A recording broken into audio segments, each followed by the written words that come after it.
College में BCom first year का student हूँ। आपने हम लोगों को दावत के बारे में बताया कि हम लोग गैर मुसलमान लोगों को इस्लाम की तरफ बुलाएं। तो मैं ये जानना चाहता हूँ, कल को इंशाअल्लाह जब मैं इस काम के लिए, इस नेक काम के लिए आगे दुनिया में निकलूंगा, तो किसी गैर मुसलमान ने मुझसे सबसे पहले ये पूछ लिया कि मैं अपना मजहब छोड़ के, जिसको मैं इतने सालों से प्रैक्टिस कर रहा हूँ, आपका इस्लाम क्यों पकड़ लूँ? या एक स्टेप आगे जाके उसने ये कह दिया, आप अपना इस्लाम छोड़ के मेरे मजहब में क्यों नहीं आ जाते? तो इन दोनों सवालों का मैं क्या जवाब दूँ? शुक्रिया। भाई साहब ने सवाल पूछा कि अगर कोई मुझसे ये पूछेगा कि मैं मेरा मजहब छोड़ के इस्लाम क्यों कबूल करूं, या आप इस्लाम छोड़ के मेरा मजहब क्यों नहीं कबूल करते। वैसी मिसाल है कि एक स्कूल अगर हिसाब में ये बच्चों को सिखाती है कि 2 जमा 2 5, और दूसरी स्कूल सिखाती है 2 जमा 2 4, तब कौन सी स्कूल में दाखिल होंगी? वो स्कूल जो हक की बात कर रहा है। लेकिन आम इंसान को हिसाब के बारे में पता है कि 2 जमा 2 4 है और 2 जमा 2 5 नहीं है। तो इसीलिए जब आप कॉलेज में एडमिशन लेते, आप उस कॉलेज में एडमिशन लेने की कोशिश करेंगे जो कॉलेज में सबसे बेहतरीन पढ़ाई होती है। उसी तरीके से आप उस मजहब में दाखिल हो जिस मजहब में सबसे बेहतरीन इंसानियत के बारे में कहा गया है। इसीलिए मैं कहता हूं गैर मुसलमानों से चैलेंज करता हूं कि आप मुझे इस्लाम से अच्छा मजहब दिखाओ और मैं इस्लाम छोड़ दूंगा, आपके मजहब में दाखिल हो जाऊंगा। लोग कहते हैं जाकिर कुफ्र की बात कर रहा है। कुफ्र की किधर बात है? हक की बात है। मैं जानता हूं कि इस्लाम से अच्छा मजहब है ही नहीं, क्योंकि अल्लाह ताला तरीका दिखाते किस तरीके से दावत देना। ये जो आपको हिदायत मिलती है अल्लाह के कुरान से, अल्लाह ताला फरमाता है अगर कोई भी कहता है कि अल्लाह ने बेटा जना, तो आप कहो कि मैं सबसे पहले उसकी सिजदा करूंगा। उसका मतलब नहीं कि अल्लाह ने बेटा जना, अल्लाह बेटा जन ही नहीं सकता। अगर अल्लाह बेटा जनेगा तो मैं सबसे पहला सिजदा करूंगा, ये कुरान की आयत है। तो इसी तरीके से मैं कहता हूं अगर आप इस्लाम से बेहतर मजहब दिखाओ मुझे, मैं मजहब को कबूल करूंगा। अगर आप इससे बेहतर किताब मेरे सामने पेश करते हैं तो मैं इस किताब को छोड़ के उस किताब पर अमल करूंगा। लेकिन मैं नहीं चाहता हूं कि हर कोई मुसलमान ये कहे, क्योंकि ये दावती मैदान आपका फंड नहीं है। ये मैं कहता हूं क्योंकि मुझे मुताल्ला है। तो इस तरीके से जब हम कहते हैं ताला इला कलमतिन सवाइन बैना बैनकुम, आओ उस बात की तरफ जो आप और हम में यकसा है। तो इस तरीके से जब भी हम गैर मुसलमान से बात करते हैं तो सबसे बेहतरीन जो आयत मैंने कहा, ताला इला कलमतिन सवाइन बैना बैनकुम, आओ उस बात की तरफ जो आप और हम में यकसा है। तो आप कहेंगे भाई साहब आप हिंदू है, आप ईसाई है, मैं मुस्लिम हूं, चलो जो हम में इख्तिलाफ है उसको बाजू रखो, जो आप और हम में यकसा है कम से कम उसके ऊपर तो अमल करे। तो आपको मेरे मजहब में नया आने का, बताओ मुझे आपके मजहब में नया आने का, ठीक है, कम से कम जो आप और मेरे मजहब में यकसा है उस बात के ऊपर तो हम एक साथ में अमल करेंगे और कोई भी नहीं कहेगा कि नहीं। तो कुरान में अल्लाह ताला फरमाते हैं ताला इला कलमतिन सवाइन बैना बैनकुम, आओ उस बात की तरफ जो आप और हम में यकसा है। सबसे पहली बात अल्लाह नाबुदा इल्लल्लाह, हम सिर्फ अल्लाह सुब्हानहू व तआला की इबादत करें। वला नुश्रिक बिही शैय्अन, कि आपस में हम किसी को अल्लाह के साथ शरीक न करें। वला यत्तखिज़ बादुना बादन अरबाबन मिन दुनिल्लाह, हम आप और हम में से किसी को अल्लाह के बराबर कोई रब न बनाए। फ़इन तवल्लव फ़क़ुलू अशहदू बिअन्ना मुस्लिमून, और अगर वो आपकी बात को न माने तो कहो कि हम मुसलमान हैं, अल्लाह के आगे झुकते हैं। तो अल्लाह ताला दिखाता है किस तरीके से दावत देना। तो मैं कभी भी गैर मुस्लिम से मिलता हूं, मिसाल के तौर पे कोई हिंदू से मिलता हूं, वो कहता है कि मैं मेरा मजहब क्यों छोड़ के इस्लाम में दाखिल हूं। मैं कहूं मत दाखिल हो, कौन बोल रहे दाखिल होने के लिए? कम से कम आप बराबर से, आपके मजहब पे कम से कम बराबर से अमल करो। और सबसे पहली बात जो दावत की सबसे अहम बात है, अल्लाह ताला फरमाते हैं ताला इला कलमतिन सवाइन बैना बैनकुम अल्लाह नाबुदा इल्लल्लाह, आओ उस बात की तरफ जहां पर हम यकसा है। सबसे पहली बात है सिर्फ अल्लाह के अलावा किसी की इबादत ना करें। तो जब हमको हिंदू से पूछते हैं कि आप कितने खुदाओं में मानते हैं, कितने भगवान में मानते हैं, कोई कहेगा 3, कोई कहेगा 100, कोई कहेगा 1000, कोई कहेगा 33 करोड़।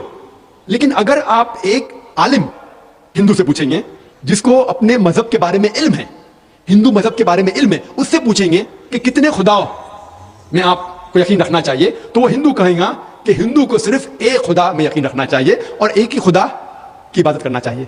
लेकिन आम हिंदू वो मानता है एक फिलॉसफी जिसे कहते हैं पैंथीइज्म। आम हिंदू मानता है कि सब कुछ खुदा है। वो कहता है कि पेड़ भी खुदा है, चांद भी खुदा है, सूरज भी खुदा है, इंसान भी खुदा है, सांप भी खुदा है। हम मुसलमान मानते हैं कि सब कुछ खुदा का है, पेड़ भी खुदा का है, चांद भी खुदा का है, सूरज भी खुदा का है, इंसान भी खुदा का है, सांप भी खुदा का है। तो ये फर्क जो हमारे हिंदू भाइयों और मुसलमान के दरमियान है, वो आम हिंदू कहता है कि सब कुछ खुदा है, हम मुसलमान कहते हैं सब कुछ खुदा का है। फर्क है सिर्फ का का। अगर हम इस का के फर्क को समझ सके तो हिंदू और मुसलमान एक हो जाएंगे। सिर्फ फर्क है का का। किस तरीके से हम उस फर्क को समझेंगे? अल्लाह ताला फरमाते ताला इला कलमतिन सवाइन बैना बैनकुम, आओ उस बात की तरफ जो आप और हम में यकसा है। हम समझे उनकी किताबों से खुदा का क्या तस्वुर है। जब हम उनकी मजहबी किताब पढ़ते हैं, Chandogya Upanishad chapter number 6 section number 2, shloka number 1, उसमें लिखा है एकम एविदित्यम। ये संस्कृत श्लोक है जिसके मानी है भगवान एक ही है, दूसरा नहीं है। आगे जब हम पढ़ते उपनिषद, उपनिषद हिंदुओं की एक मुकद्दस किताब है, कई मुकद्दस किताबें है।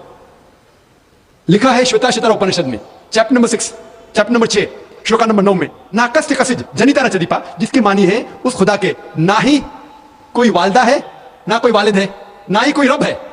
उस खुदा के ना कोई वालदा है ना वालिद है, ना ही कोई रब है। आगे लिखा हुआ है श्वेताश्वतर उपनिषद में चैप्टर नंबर 4 श्लोका नंबर 19 में, न तस्य प्रतिमा अस्ति, उस भगवान की तरह कोई भी नहीं है, उस खुदा की तरह कोई भी नहीं है। और भगवत गीता में साफ लिखा है चैप्टर नंबर 7 श्लोका नंबर 20 में, all those of materialistic people the intelligence is been stolen by material desires, means जो कोई पैसे के पीछे भागता है, जो लोग पैसे से मुतासिर है, वो लोग गलत खुदा की इबादत करते हैं। और those intelligence has been stolen material desires they worship demigods, जिसके मानी है कि जो लोग पैसे के पीछे भागते हैं वो लोग गलत खुदा की इबादत करते हैं। और हिंदू मजहब की किताब में सबसे ऊंची किताब है वेद। वेद में लिखा है Yajurveda chapter number 32 shloka number 3 में, न तस्य प्रतिमा अस्ति, उस खुदा का कोई भी अक्स नहीं है। लिखा है यजुर्वेद में चैप्टर नंबर 40 श्लोका नंबर 9 में, अंधात्म प्रविशन्ति या असंभूति उपास्ते। अंधात्म मीन्स अंधकार, अंधात्म मीन्स अंधेरा, प्रविशन्ति मतलब दाखिल होना। वो लोग अंधकार में दाखिल हो रहे हैं जो लोग असंभूति की इबादत करते हैं। असंभूति मतलब नेचुरल थिंग्स, मिसाल के तौर पे हवा, पानी, आग। जो लोग असंभूति की इबादत करते हैं वो अंधकार में दाखिल हो रहे हैं। और आगे लिखा हुआ है वो लोग और घोर अंधकार में दाखिल हो रहे हैं जो लोग संभूति की इबादत करते हैं। संभूति मतलब इंसान की बनाई हुई चीजें, मिसाल के तौर पे टेबल, चेयर, बुद्ध। अगर आप इंसान की बनाई हुई चीजों की इबादत करते हैं तो और घोर अंधकार में दाखिल हो रहे हैं। कौन कहता है? Yajurveda chapter number 40 verse number 9। और जो ब्रह्म सूत्र है हिंदुइज्म का, वो एक कम ब्राह्मण द्वितीय नास्ते, नैना नास्ते खिंचन, भगवान एक ही है, दूसरा नहीं है, नहीं है, नहीं है, जरा भी नहीं है। तो मैं कहूंगा हिंदू से, कम से कम आपकी किताब में देखो भगवान एक है, ना उसका बुत है। आप एक भगवान की इबादत करो और किसी की मत करो। तो पहले पे मैं उससे कबूल कराऊंगा ला इलाहा इल्लल्लाह कि भगवान एक है। उसके बाद आता है मोहम्मद रसूलुल्लाह। और मैंने एक तकरीर की है कि मोहम्मद सल्लल्लाहु अलैहि वसल्लम के बारे में दिगर मज़ाहिब की किताबों में क्या लिखा हुआ है। और एक तकरीर भी की है कि खुसूसन हिंदू मजहब की किताब में मोहम्मद सल्लल्लाहु अलैहि वसल्लम का जिक्र। तो मैं उसे ये साबित करूंगा, वक्त नहीं है कि मैं एक तकरीर करूं मोहम्मद सल्लल्लाहु अलैहि वसल्लम के बारे में हिंदू मजहब में, लेकिन मोहम्मद सल्लल्लाहु अलैहि वसल्लम का जिक्र हिंदू मजहब की कई किताबों में है। आप अगर पढ़ेंगे भविष्य पुराना पर्व 3, पर्व 3, खंड 3, अध्याय 3 श्लोका 5 से 8 मोहम्मद सल्लल्लाहु अलैहि वसल्लम का जिक्र है। भविष्य पुराना पर्व 3, खंड 3, अध्याय 3 श्लोका 10 से 27 तक के उसका जिक्र है मोहम्मद सल्लल्लाहु अलैहि वसल्लम का। मोहम्मद सल्लल्लाहु अलैहि वसल्लम का जिक्र है कुंटब सुक्ता में, अथर्ववेद किताब number 20 hymn number 127 shloka number 1 से 14। मोहम्मद सल्लल्लाहु अलैहि वसल्लम का जिक्र कई जगह हिंदू मजहब किताबों में। और खुसूसन एक पुराना है कल की पुराना चैप्टर नंबर 2 श्लोका नंबर 4, 5, 7, 9, 11 और 15 में जिक्र है कि एक कल के अवतार आएंगे जिसके मां का नाम है सुमति, जिसके मानी अमन। और हम जानते हैं मोहम्मद सल्लल्लाहु अलैहि वसल्लम की वालिदा का नाम था आमिना।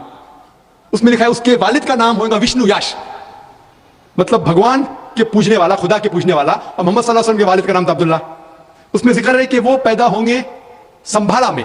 संभाला मतलब अमन की जगह, जिसे हम कहते हैं मक्का भी अमन की जगह है। उस भविष्यवाणी में लिखा हुआ है कि वो पैदा होंगे 12वीं तारीख माधव के महीने में। हम जानते हैं मोहम्मद सल्लल्लाहु अलैहि वसल्लम पैदा हुए 12वीं रबी अव्वल में। उसमें लिखा हुआ है कि वो आखिरी अंतिम ऋषि होंगे। हम जानते हैं मोहम्मद सल्लल्लाहु अलैहि वसल्लम आखिरी नबी है। सूरह अहज़ाब सूरह नंबर 33 आयत नंबर 40 में उसमें कई प्रोफेसीज, कई चीजें लिखे हुए कि उनके 4 साथियां होंगे जो खुलफा राशिद के बारे में। उनको एक घोड़ा दिया जाएगा तलवार के साथ। हम जानते हैं मोहम्मद सल्लल्लाहु अलैहि वसल्लम को बुराक दिया गया था, जिन राज पे गए थे बुराक के साथ। और पूरी तकरीर है जो 1.5 घंटे की कर सकते हैं सिर्फ मोहम्मद सल्लल्लाहु अलैहि वसल्लम का जिक्र हिंदू मजहब की किताबों में। तो मैं कहूंगा वो हिंदू से, आपके मजहब में लिखा हुआ कि अंतिम ऋषि आने वाले हैं। और मोहम्मद सल्लल्लाहु अलैहि वसल्लम का जिक्र नाम मोहम्मद से है, अहमद से भी है कई जगह पे। उत्तर चिक मंत्र नंबर 1500 आप अगर पढ़ेंगे यजुर्वेद चैप्टर 31 वर्स नंबर 18 उनका जिक्र है। Atharvaveda book number 20 hymn number 126 verse number 14 में उनका नाम लिखा गया हिंदू मजहब की कई किताबों में। नरशंसा, नारा मीन्स नर, इंसान, शंसा मीन्स जिसकी प्रशंसा होती है, तारीफ होती है, अन्य तारीफ करने के लायक आदमी। और जब मोहम्मद का तर्जुमा करते सल्लल्लाहु अलैहि वसल्लम का, उसके मानी भी है तारीफ के लायक इंसान। तो मोहम्मद का तर्जुमा का संस्कृत में करेंगे उसका होगा नरशंसा। और ये लफ्ज नरशंसा हिंदू मजहब की किताब में कई जगह लिखा हुआ है, कई जगह, कई सैकड़ों जगह।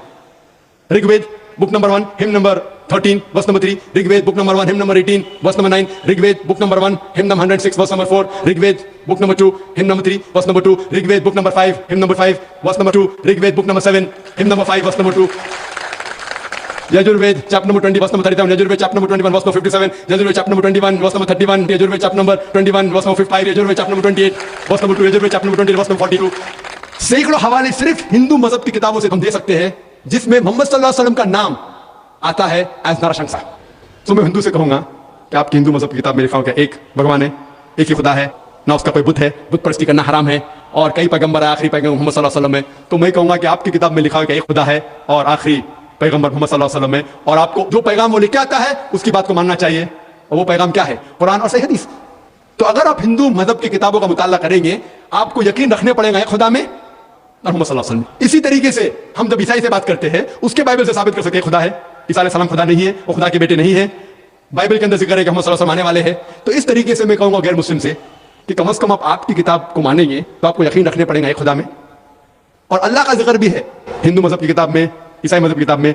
लेकिन इसके लिए आपको थोड़ा जिद्दोजहद करने पड़ेगा, जिहाद करने पड़ेगा। जिहाद मतलब नहीं झगड़ा, वो गैर मुसलमान से झगड़ा नहीं करने पड़ेगा, जिद्दोजहद करने पड़ेगा, मतलब थोड़ी तहकीक करने पड़ेगा, जिहाद करने पड़ेगा। मैं क्या कर रहा हूं? जिहाद कर रहा हूं। मैं हजारों मील दूर इधर आया क्या करने के लिए? जिहाद करने के लिए, किसी का कत्ल करने के लिए नहीं, जिद्दोजहद करने के लिए कि लोगों को इस्लाम का पैगाम देने के लिए आया मैं। तो इसी तरीके से हर इंसान अगर कुरान और हदीस के ऊपर अमल करे और अपने दीन को फैलाए तो इंशाअल्लाह आज की तारीख में मुसलमान की हालत और बेहतर होगी इंशाअल्लाह।